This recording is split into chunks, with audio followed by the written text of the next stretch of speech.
بسم الله الرحمن الرحيم اللهم صل على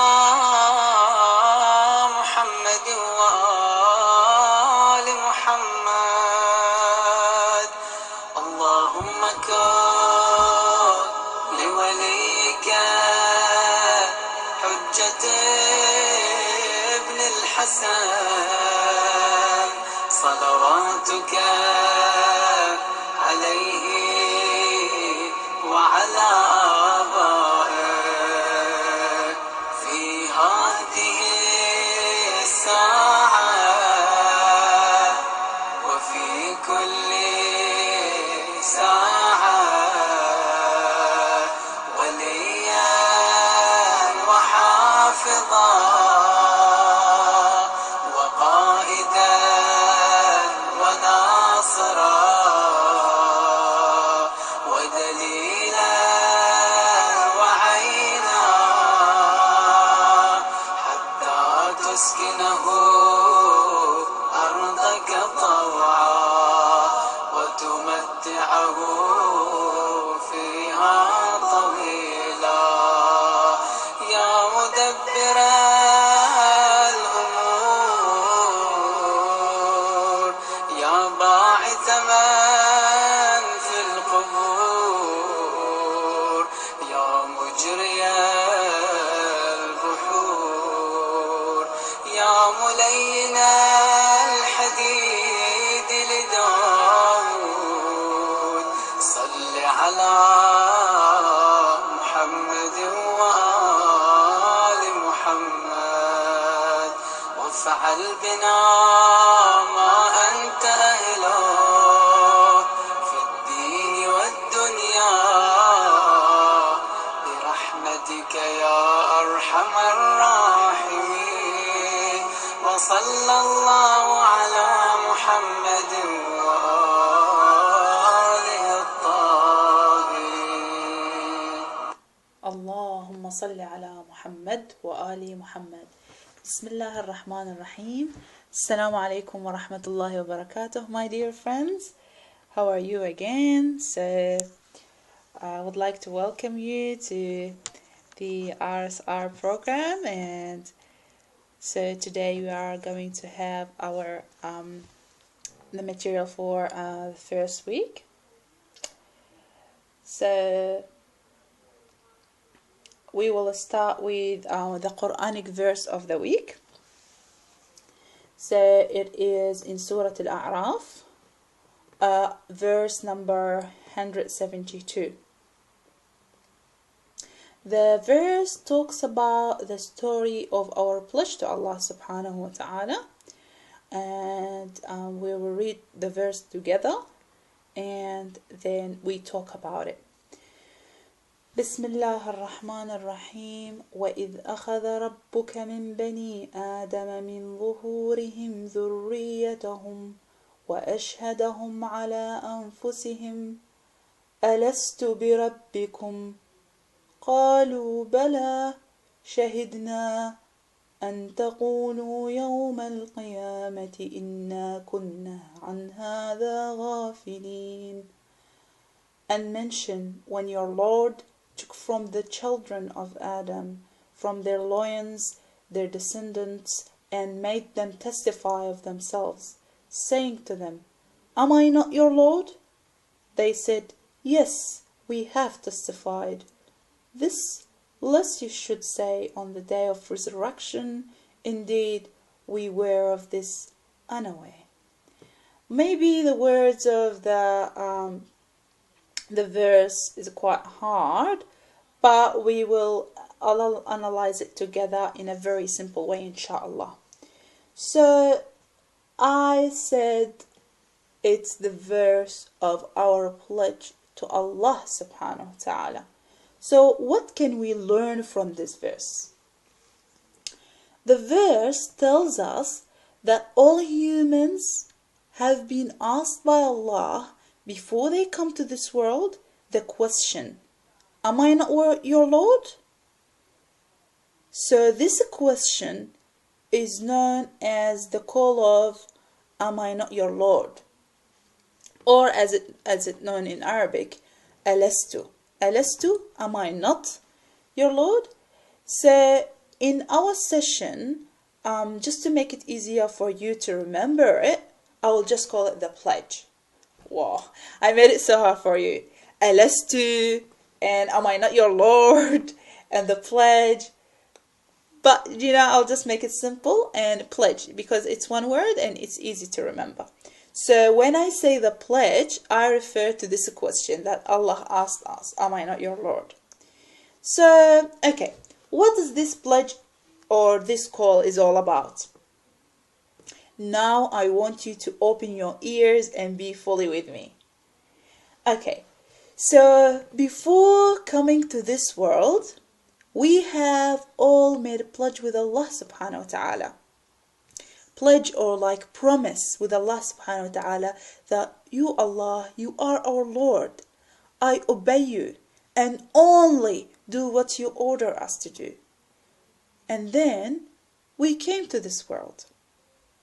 This world, in this dunya, unfortunately, sometimes it causes us to forget Allah subhanahu wa ta'ala. So we forget that, that pledge that we made before we came to this world.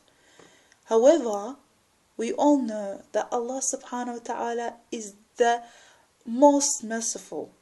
He never leaves us on our own. And therefore, because of His, of His mercy, He has planted this memory of a pledge in us, inside us, and kept this call inside us that, we hear it, am I not your Lord? Am I not your Lord? Am I not your Lord? And this is to remind us, while we are here in this dunya, not to forget Allah and be always where He wants us to be. So we won't follow shaitan and will do only what makes Allah happy with us. For here, I want you to keep in mind the meaning of the pledge, because we might mention it sometimes in the coming sessions. So just to make it clear that, just to repeat it again, that when I say our pledge to Allah, I want you to remember what I mean. It means that it's our acknowledgement, our admitting to Allah subhanahu wa ta'ala that admitting that you Allah you are our Lord, and when we come to this world we will not forget Him, and will remember Him and only do what makes Him happy with us, and also will never do anything against His will. So this is what the pledge is all about. So maybe some of you are thinking, okay, yeah, now I know this pledge, but when do I feel it? I don't know, I don't feel it, I don't think I have it. No. Every human, when they come to this world, they are gifted with the memory of this pledge. So all of us should have it. But your question, when we feel it, that's what I'm trying to answer in this part. So we feel it inside us. It's not something that like you hear it. It's something that you feel it inside you, especially when you come to choose between two choices, good and bad, or right and wrong. So when you want to choose, this voice of of the call of the pledge to Allah subhanahu wa ta'ala come to you and make you avoid sinning. For example, I know all of you are honest people and none of you lie. I know all of you are good people, but I'm just giving an example here. So let us say you have come across a situation where you may think about lying. So you hear, when you want to lie about something, you hear two voices inside you. One voice tells you, no, come on, wait, don't do it, don't lie.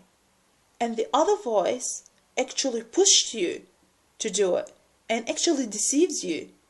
Come on, go ahead and do it. No one knows about it. Oh my God. How come no one knows about it? Allah knows everything. So as you can see, there are two voices. One voice tells you, no, don't do it. This voice, it comes from your pledge to Allah, because it doesn't want you to do something against the will of Allah. It wants to remind you with Allah. So one voice is reminding you with Allah, while the other one makes you forget Allah, because it tells you, come on, go ahead, do it. No one knows about it. Well, no, Allah knows about it. So see here, it making you forget Allah. Anyways, so yeah, so you've got these two voices. The one that tells you don't do the sin or don't do the wrong thing, it's like, similar to the example of lying. This is the memory that Allah subhanahu wa ta'ala put inside us to keep us, connected to Him. So you feel it inside you. All of us, when we think about something bad, this voice come to me, and tells me, no, Haneen, don't do it. It reminds me that I made a pledge to Allah subhanahu wa ta'ala before I came to this world, that you, Allah, you are my Lord, and I should follow your words and will not disobey you or disappoint you. However, the other voice, on the other hand, which pushes me to sin and pushes me to do the wrong thing, this is the voice of shaitan. So when I have this pledge inside me, I say, no, I don't say the lie. I'll keep loyal to Allah. I'll keep honest to Allah subhanahu wa ta'ala. And we'll talk inshallah in more details about these two voices, the good voice and the bad voice, in details inshallah in the next session. So now we know what this pledge is about. It is our acknowledgement that Allah is our Lord, and we will keep obeying Him and be honest to Him. But what are these benefits of having this pledge? As you may have already noticed from like what we have talked already, it actually keeps us away from doing the wrong things. So this is a really amazing benefit. So this pledge is the voice of Allah. It keeps us connected to Allah, as I mentioned before. So that is one benefit. Another benefit, actually this voice is also the voice of our imams, through which they talk to us. What? What are you saying, Haneen? How come this voice, is the voice of the imam? Well, yes, imams talk to us. The imam, they are not like us, they are not normal people like us. Allah subhanahu wa ta'ala has given them special powers they can use to communicate to creatures of Allah subhanahu wa ta'ala. Why? Because they are awliyaullah. Allah subhanahu wa ta'ala sent them to people to guide them and help them. One of these powers that Allah subhanahu wa ta'ala has given to them is this. They talk to us through this voice of the pledge. Sometimes, you notice this when you hear in your head, oh Ahmed, you should do this thing, oh Ali, don't think about even, getting closer to this thing. It's haram, it's bad. Or it tells you, oh Farima, don't do this, this is haram. So basically, Allah supports you and sends you angels to remind you with your pledge so you don't do the sin. What the angel does, it creates this voice inside you and makes you hear it which comes from where? It comes from that pledge to Allah that you made before you come to this world. So when you come across something, doing something wrong, you say, no, I don't do it. I don't sin. Why? Because I want to be loyal to Allah.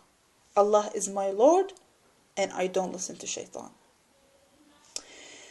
I ask Allah subhanahu wa ta'ala that, support us to, inshallah, to all of us, follow this good voice inside us, inshallah.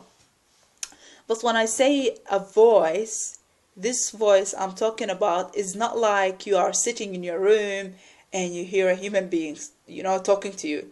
Oh, Haneen, don't do this, do that, or don't lie, say the truth. No, it's not like that. It's not something like, something you hear outside. It is simply that voice of thinking inside your head. It is more accurately the feeling that it's created inside you, in you, that you feel lying is haram and make you just dislike sinning. You feel like, disgusted, like, no, I don't want to do it. So that is basically, that feel is the pledge, coming from the pledge to Allah subhanahu wa ta'ala. However, not all the people unfortunately have it. Some people have it very, very strong.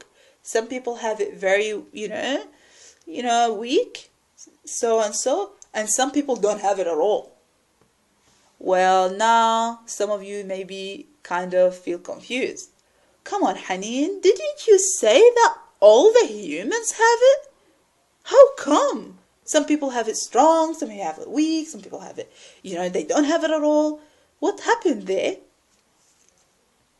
Okay, there is a bit like kind of a trick there, and inshallah we'll explain it to you in details in the next week. So I'll just give you a hint now that those people who have it strong in them, they have it strong because they look after it. And therefore, shaitan can't reach them and doesn't affect them. On the other hand, those people who don't have it, it is because they lost it. So at the beginning they had it, but they lost it. Why they lost it? Because of their bad actions. Whoa. I know now all of you are thinking, saying, oh, come on, I want to know how to look after my, this voice so I don't lose it. I know you are very keen and very eager to know that, but inshallah, wait for the next session next week and you will know the rest about it. Now I would like to give you an activity about the verse. Inshallah, for each week we will have like similar activity for you to think about, and that will help you to benefit from learning about the verses of Quran, and inshallah help you to practice the verse in your daily life. Our friend Noor suggested to us an interesting activity to think about, and she says that we try to think about an authority figure in our life. For example, your parents, or your teacher, or a boss, someone that you would follow his instruction, you would follow the rules, you would follow what he tells you. And think, ask yourself, do you respect them? And why? Why do you respect them? So, as we learned from the verse, we have acknowledged that Allah is our Lord. He created you and gave you all the blessings and the bounties, all the good things you have, whatever good thing you have in your life, it's from Allah. Like all your wujud, all who you are is basically given to you from Allah. So, you have acknowledged this, so you shouldn't be disappointed, we shouldn't be disobeying, disobeying Allah. So we don't do something, disappoint him, or annoys Allah subhanahu wa ta'ala, because we love him. And when we love someone, we don't want to disappoint them. Don't you agree? So now consider that, that person that you thought about, like let's say your teacher or your parents or whoever person that you follow their instructions, and that will kind of encourage you or push you to obey them and try to adhere to their comments. And think like you don't want to disobey them, or make them upset with you. So thinking about that, how about your Lord, who is the Lord of the entire universe? He is the Lord of your teacher and the boss and whoever authority you follow. Doesn't Allah deserve your obedience? So basically, what we are trying to benefit from this section, that in every minute in our life, in every action we do, we should be aware that Allah is present at all the times, and He is aware of all our actions. In the same way, we don't want to disappoint our teacher or whoever authority we have in our mind we're thinking of. We should avoid similarly disappointing our Creator. He is the Creator. He is the Lord. He is the boss of our boss. He is the authority. He has the ultimate and the entire authority over the entire universe, not only people, over the entire universe. So when you think about not disobeying someone, I still keep having trouble with saying this word, disobeying someone or disappointing someone, always make sure that this aligns with what Allah wants you to be, how Allah wants you to be. So if, let's say, making your friend angry is something that okay, how I'm gonna say that, let's say your friend listens to music, let's say bad music, and because you don't want to disappoint her, you say, okay, I don't want to disappoint her, I would go with and listen some music with her. But yeah, we don't want to disappoint people. That's something good, that's something nice. But if I make her happy, I'm disobeying Allah and making Allah annoyed and disappointed with me. So all my actions, I should think, number one, is Allah happy with me? If Allah happy with me, I go ahead. If Allah is not happy with me, I don't care. I don't even second think about whatever person is going to be disappointed. Well, yeah, we shouldn't disappoint people. I'm not telling you go ahead and disappoint people, but number one is Allah.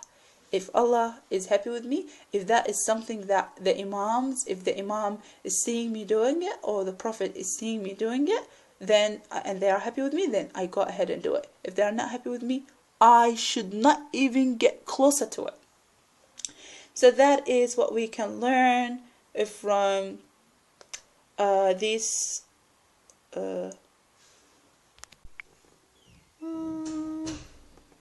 all good. I'm just trying to make sure that I didn't forget telling you something, looking at my notes.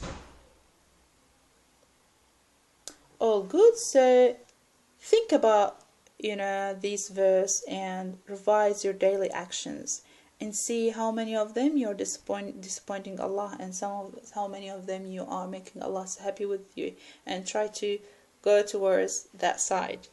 Try to be all what you do, it makes Allah happy with you. So we came to the end, we reached the end of the section of the Quranic verse. Now I'll give you a shorter break and we'll go back to our story. حبيب الله يا رسول الله يا رسول الله حبيب الله يا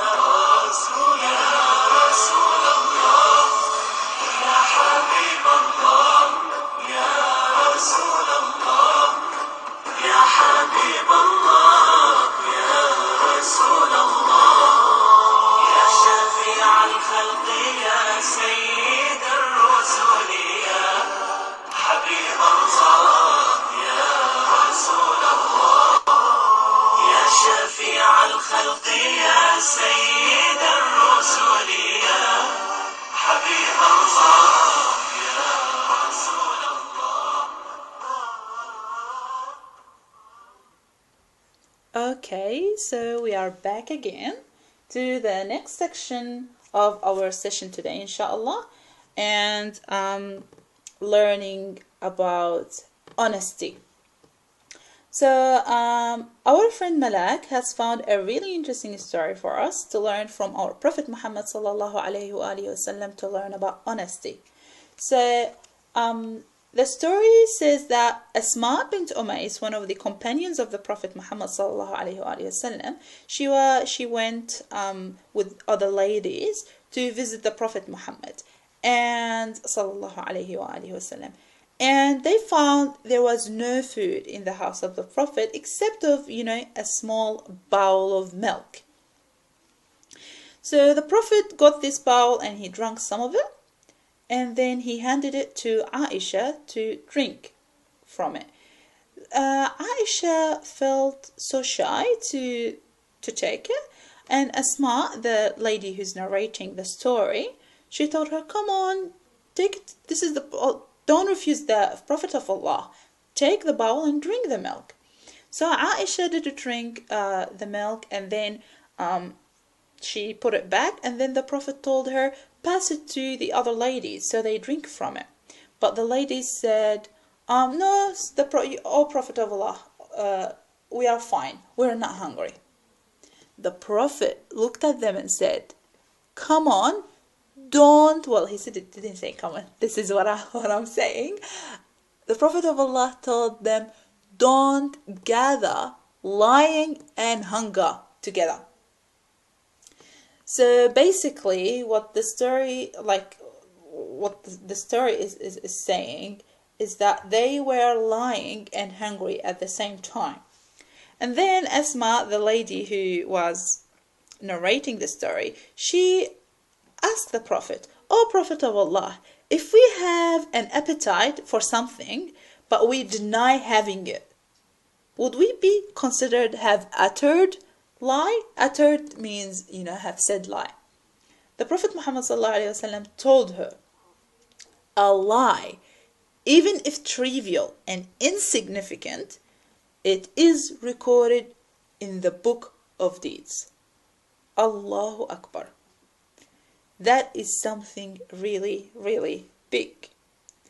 From the story, the Prophet is teaching us that we should not underestimate lies, no matter how simple and insignificant they may be. There's not such a thing called white lies. In the story, the ladies didn't say a big lie. They just, they have an appetite and they denied having it. It's like, someone, having a chocolate and, tell you, there you go, have some. And you say, you feel like, you had an appetite to it, but you say, "Oh, yeah, no, I'm fine." Well, this is like, for us, we don't consider lies. But the Prophet is teaching us that we shouldn't even on that level of thinking, we shouldn't do lie. That is like really, really significant. Like, it's really amazing. Malak also have found a hadith for us from Prophet Muhammad sallallahu alaihi wasallam about lying again, and the hadith says, obviously the Prophet saying, when a servant tells a lie, the angels distance themselves from them. Why? Because of his awful smell. Well, maybe you find what I'm saying like doesn't make sense. Because like when you lie, and someone's sitting next to you, doesn't smell. There's bad smell. But angels are different sort of creatures, and they have different feelings. They have different sort of senses. So when you do lie, they will smell it bad, so they will go away from you. And if angels are not around, obviously the space is open to who? The shaitan. And that's why we get closer, even closer and closer to sinning. So see, lying is kind of one step that takes you closer to shaitan and takes you far away from Allah. So that's why we need to be careful with lying. Another beautiful, awesome hadith from Imam al-Kadhim alayhi salam. He is talking to his companion Hisham. He tells him, the good mu'min, the intelligent person who is close to Allah, doesn't even lie whimsically. Allahumma salli ala Muhammad wa ala Muhammad. How amazing. Not even whimsically. So what the Imam means by that? For example, let's say my friend comes to me and she's like, I need your book, can I borrow it from you tonight, please? And then, in my head, I say to myself, I will say to her, I don't have it because, I don't want to give it to her. So this is just in my thinking. And I say, oh, no, I'm not giving it to her. And then I change my mind. I say, no, poor she, I should give it to her. She needs some help. And then I take it and I give it to her. Although at the end I did give it to her, I didn't lie to her. I didn't say I don't have it, but I did lie in my thinking. I thought about lying. Imam al-Kadhim alayhi salam says, the good mu'min, the close to Allah, doesn't even lie, not even whimsically, not even in his thought. So that is really amazing. Like, we should all try, walking towards that thinking, inshallah. So that is the story of honesty. The Imams, the Prophet Muhammad sallallahu alaihi wasallam, they were honest people, and we like them. If we like them, we should be like them. If we love them, we should be like them. So we should try to apply these things in our life and be like them, inshallah. We reached the end of the second section. I'll give you a break and we'll go to the last section of our lecture today, which is nature.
Okay, my dear, so now we reached to the third section of our session, which is about the scientific fact. Fatima has suggested for us some exciting YouTube videos. They're very short.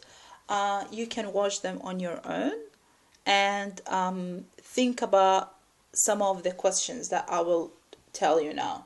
They are, you can find them on the slide, and you can also find them in the email. We'll send it to you. So you can watch them in your free time and reflect about them.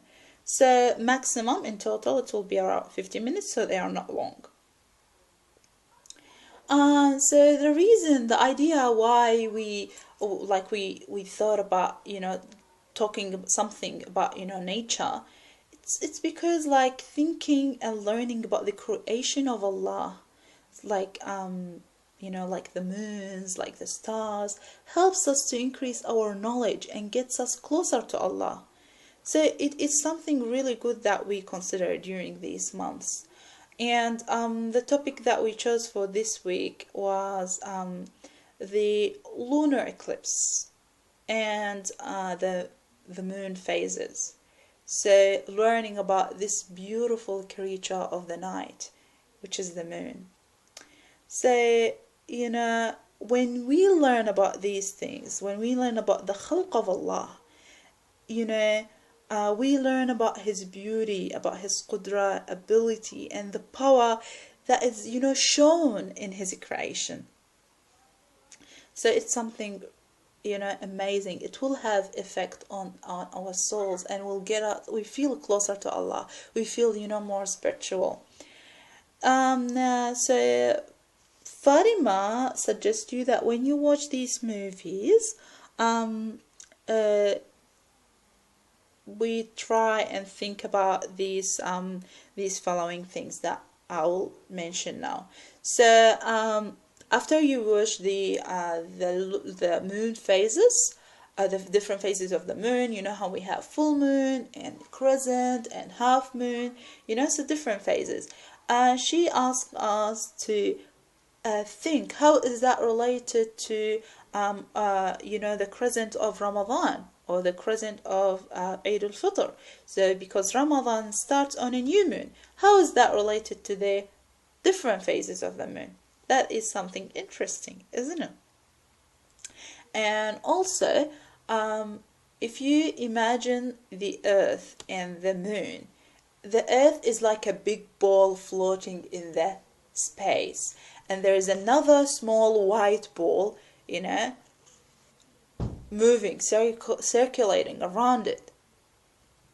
Fatima asks you, after you watch these videos, think what keeps that ball circulating around the earth and not, you know, go away from it. What keeps it around the earth? What keeps it close to earth? It's something amazing. Even if you don't know the answer, just thinking about it, it just, you know, make the mind say, wow, subhanallah, subhanal khaliq. And also, she suggests us to, you know, watch the moon more often. Maybe you already do that, but, you know, at night, before you go to bed, pull your curtain and look at the moon. If the moon is full that night and you have the skies, you know, clear, not cloudy, then you're really lucky. Why? Because the moon will stay longer when it's full, and you'll feel the night very luminous. If you turn off the light of your room, you feel, you know, you see the light, the light of the moon actually enters your room, and you feel like so special, so amazing. Subhanallah. That is amazing thing. So think about that, and think when you watch the different phases of the moon, think which one is your favorite phase and why. So by now we have reached to the end of our lecture. Just to sum up with you guys, today we have learned about our pledge to Allah subhanahu wa ta'ala. You remember the pledge, or if you forgot? Hopefully I didn't mention lots of information. So we learned about our pledge and what is it, when we feel it, and what are the benefits. Also, we heard the story from our Prophet, and we learned some ahadith about lying, and that we shouldn't underestimate lies no matter how simple it is. And also learned that the good person who is close to Allah doesn't even lie whimsically, as Imam al-Kalam say. And finally, we were provided by a few YouTube videos. We recommend you to watch them in your own time and think, because it's an opportunity to learn about one of the beautiful creatures of night, which is the moon. Now, my dear friends, I would say unfortunately that we reached the end of our lecture, and we'll leave you here. I look forward to talk to you next week. في أمان الله والسلام عليكم ورحمة الله وبركاته.